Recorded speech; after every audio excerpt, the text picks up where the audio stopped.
Nous allons parler donc aujourd'hui de la question des phénomènes paranormaux, du poison des phénomènes paranormaux qui peuvent survenir dans la vie de certaines personnes et qui sont des choses assez stressantes, assez préoccupantes, qui font peur et pour lesquelles les personnes cherchent une délivrance. Alors on verra dans quelque temps qu'est-ce que j'appelle phénomènes paranormaux. Je voudrais tout d'abord partir de la question de l'atteinte occulte.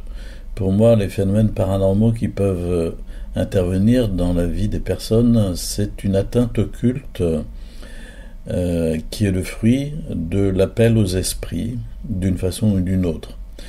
Je voudrais redire que les atteintes occultes sont provoquées essentiellement de trois façons. La première, c'est mes propres demandes de services occultes auprès de guérisseurs, de magnétiseurs, de soins par des thérapies énergétiques, de médiums, de voyants, etc., etc. La liste est longue. Mes propres demandes de services occultes, mais aussi mon désir de soulever le voile en cherchant à aller voir de l'autre côté par la médiumnité, le spiritisme, les guides spirituels, etc. Ou encore, je disais mes propres demandes de services occultes, on pourrait ajouter l'exercice personnel de dons occultes que je peux posséder par transmission familiale ou d'une autre façon. Voilà, ça c'est une première porte d'entrée permettant aux atteintes occultes de se faire jour dans nos vies. Une deuxième façon d'être touché par des atteintes occultes, c'est par des demandes qui ont été faites dans les générations passées de ma famille, ou encore par des dons occultes qui ont été exercés par des ancêtres proches, et pour lesquels il n'y a eu aucun repentir, aucune demande de pardon, aucune prière pour libérer de ce lien transmis familialement. Entrent aussi dans cette catégorie tous les rituels de protection accomplis sur des enfants dans certaines cultures africaines, portugaises ou autres. Comment dire, ça peut sembler bizarre de se dire qu'on est victime de choses pour lesquelles on n'a rien fait, mais pour lesquelles mes parents, mes grands-parents s'étaient engagés. Simplement, je voudrais préciser que le démon est hyper légaliste, c'est-à-dire qu'à partir du moment où vous l'appelez à un point X de la lignée de la famille, il prend pied, il met le pied dans la porte, et tant qu'on ne lui a pas demandé de se retirer, tant qu'on ne lui a pas signifié qu'on rompait ce pacte, qu'on refusait finalement cet appel qui avait été lancé, tant qu'on n'a pas demandé pardon à Dieu, ce qui est encore la façon la plus claire, eh bien, il demeure présent et il va continuer d'une certaine façon à faire savoir aux descendants qu'il est là, qu'il a un droit d'entrée sur la famille et il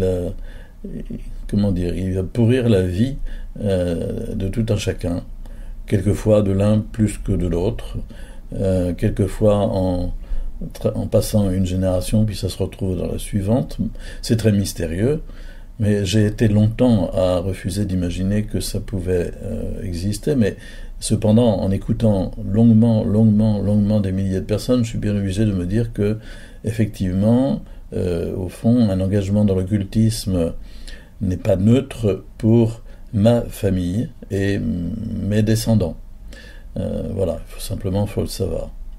Une troisième porte d'entrée pour l'atteinte occulte, ce sont les rituels de magie noire, de maléfices qui peuvent être accomplis contre moi, qu'il s'agisse de vaudou, de satanisme, de maléfices comme ceci ou comme cela. Alors là, attention, il faut vraiment veiller à demeurer objectif, c'est-à-dire avoir une présomption fondée et non pas se faire des scénarios, parce que c'est très facile.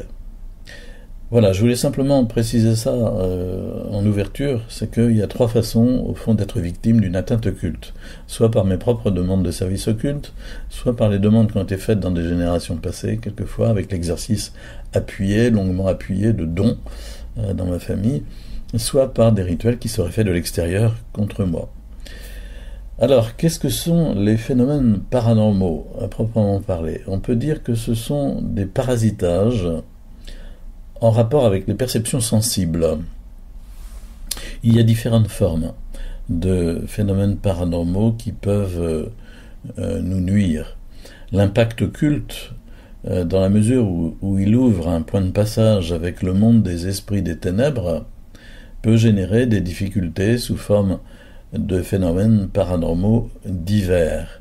Les esprits vont alors me pourrir la vie par une gêne, un dérangement, un dysfonctionnement, un parasitage en relation avec les perceptions sensibles. En relation avec les perceptions sensibles. Les phénomènes peuvent revêtir un aspect auditif, un aspect visuel, un aspect olfactif, tactile, matériel.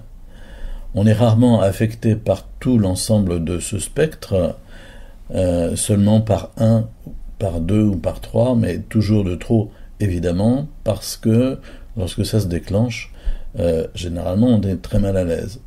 Je reprends cette petite liste, il y a des phénomènes paranormaux auditifs. Il y a des gens qui disent qu'ils entendent des bruits dans la maison, des bruits dans le grenier, comme s'il y avait quelqu'un qui marchait, des coups frappés dans les cloisons, des voix. Voilà, il y a des phénomènes de type auditif, il y a des illusions auditives, des phénomènes paranormaux auditifs dont ils ne savent pas si c'est par les oreilles, si c'est par l'intérieur, si c'est... Mais généralement, ils flashent tout de suite sur la maison en disant c'est une maison qui a des ondes négatives, qui est tentée, etc. On y reviendra sur cette question. Un deuxième type de phénomènes paranormaux, ce sont les phénomènes paranormaux visuels. On peut voir des formes noires, des fantômes, des yeux rouges, des personnes qui sont assises au pied du lit, des boules de feu qui surviennent, enfin que sais-je.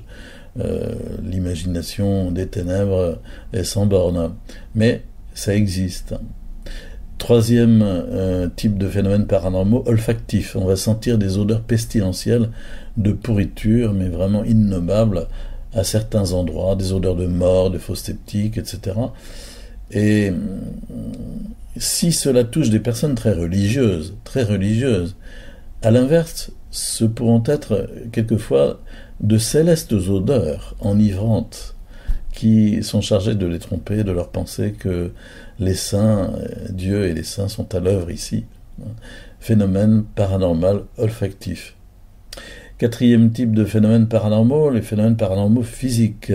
On va ressentir dans son corps des perceptions, soit des perceptions internes provoquant des souffrances, soit externes comme si l'on était touché, comme si l'on était plaqué sur le lit, étouffé, une main sur la gorge. On peut avoir des griffures dans le dos, sur le corps.